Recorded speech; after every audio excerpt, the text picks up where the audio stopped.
High protein పొట్టు మినపప్పుతో తయారు చేసుకున్న పులిహోర అండి. చూడండి ఎంత బాగుందో. ఎన్నో ఆరోగ్య ప్రయోజనాలు ఉన్నాయి ఈ పులిహోరలో. ఎలాంటి సైడ్ ఎఫెక్ట్ ఉండదు. పిల్లలైనా పెద్దవాళ్ళైనా అందరూ తినవచ్చు. మీకు నచ్చితే మీరు కూడా ట్రై చేయండి. అలాగే మన ఛానల్ని సబ్స్క్రైబ్ చేయండి. పొట్టు మినపప్పు పులిహోర తయారు చేసుకోబోయే విధానము చూద్దాం. హాయ్, నమస్తే అండి. ఈరోజు మనము మినపప్పు రైస్ చేసుకుందామండి. దానికి కావలసిన పదార్థాలు చూద్దాము. ముందుగా ఇక్కడ నేను రైస్ మంచిగా పొడి పొడిగా ఇలా వండుకున్నాను కదా.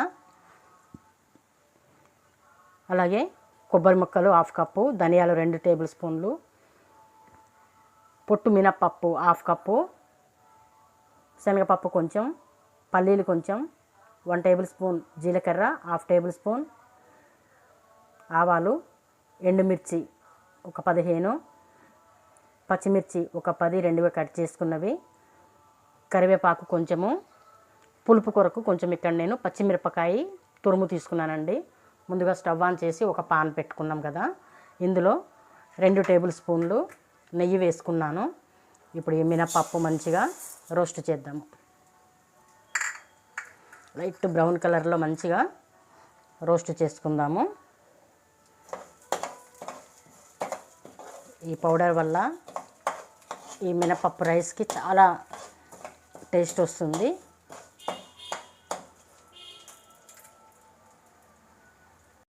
చూడండి కొంచెం లైట్గా బ్రౌన్ కలర్ వచ్చాయి కదా. ఇప్పుడు ఈ ధనియాలు కూడా వేద్దాము. అలాగే ఈ ఎండుమిర్చి కూడా వేసి మంచిగా ఇప్పుడు బ్రౌన్ కలర్ వచ్చే వరకు ఇలా కలియపెడుతూ ఉందాము. చూడండి మంచిగా లైట్ బ్రౌన్ కలర్ వచ్చాయి కదా. ఇవన్నీ తీసి ఒక ప్లేట్లో సర్వ్ చేసుకుందాము.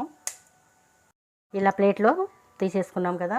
ఇప్పుడు మళ్ళీ ఇదే పాన్ పెట్టుకొని కొంచెం ఆయిల్ వేసుకున్నాము. ఇప్పుడు పల్లీలు, శనగపప్పు, జీలకర్ర, ఆవాలు వేసి మంచిగా ఇవి కూడా లైట్ బ్రౌన్ కలర్ వచ్చే వరకు ఇలా కలియపెడుతూ ఉందాము. అంతవరకు మనము ఒక మిక్సీ జార్ తీసుకొని ఇవి మిక్సీకి వేసుకుందాము. చూడండి ఇలా మెత్తగా పౌడర్ చేసుకున్నాం కదా. ఇప్పుడు మనము ఈ కొబ్బరి ముక్కలు కూడా ఈ పౌడర్లోనే వేసి మళ్ళీ ఇంకొకసారి గ్రైండ్ చేసుకుందాము. చూడండి మంచి కొబ్బరి కూడా వేసి ఇలా మెత్తగా పౌడర్ లాగా చేసుకున్నాం కదా. ఇప్పుడు ఇది ఇలా సైడ్కి పెట్టేసి ఇవి వేగినాయో లేదో చూద్దాము. ఇంకా కొంచెం బ్రౌన్ కలర్ రావాలండి. అప్పుడు మనం తినేటప్పుడు కరకరలాడుతూ బాగుంటాయి. పల్లీలు కానీ శనగపప్పు కానీ చాలా టేస్ట్ కూడా ఉంటుంది. ఇది మినపప్పు పౌడర్తో పులిహోర కూడా అంటారు, రైస్ కూడా అంటారు. అందుకనే నేను పులిహోర టైపు చేస్తున్నాను. ఇప్పుడు కొంచెం లైట్ బ్రౌన్ కలర్ వచ్చాయి కదా. పచ్చిమిర్చి కూడా వేసి మంచిగా ఇలాగా కలియపెడదాము. ఒక 1 మినిట్ పచ్చిమిర్చి పచ్చి వాసన పోయే వరకు. చూడండి పచ్చిమిర్చి కూడా కొంచెం మంచిగా వేగినాయి కదా. ఇప్పుడు కరివేపాకు వేసేద్దాం. కరివేపాకు వేసిన తర్వాత మంచిగా ఇలాగా కొంచెం చిట్పట్ అనే వరకు కలియపెడుతూ ఉందాము.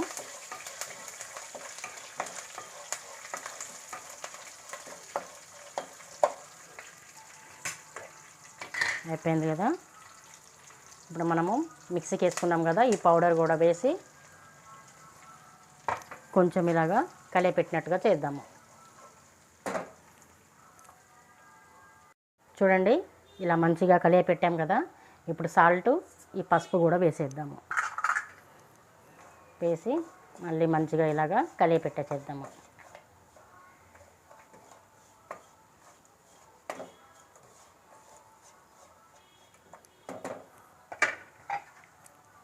ఈ మామిడికాయ మనం తురుముకున్నాం కదా, ఇది కూడా వేసి మంచిగా కలియపెట్టేసేద్దాము. ఎందుకంటే మళ్ళీ రైస్లో ఈ పౌడర్లో కూడా కలవాలి కదా.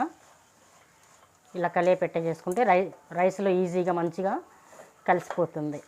అందుకని చెప్పేసి ఇలా కలియపెట్టేసుకొని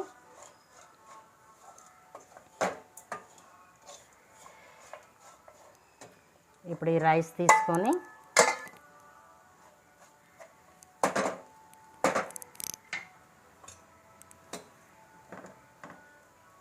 ఇలా కొంచెం కొంచెంగా తీసుకొని మంచిగా ఇలా కలియపెట్టేసుకుందాము.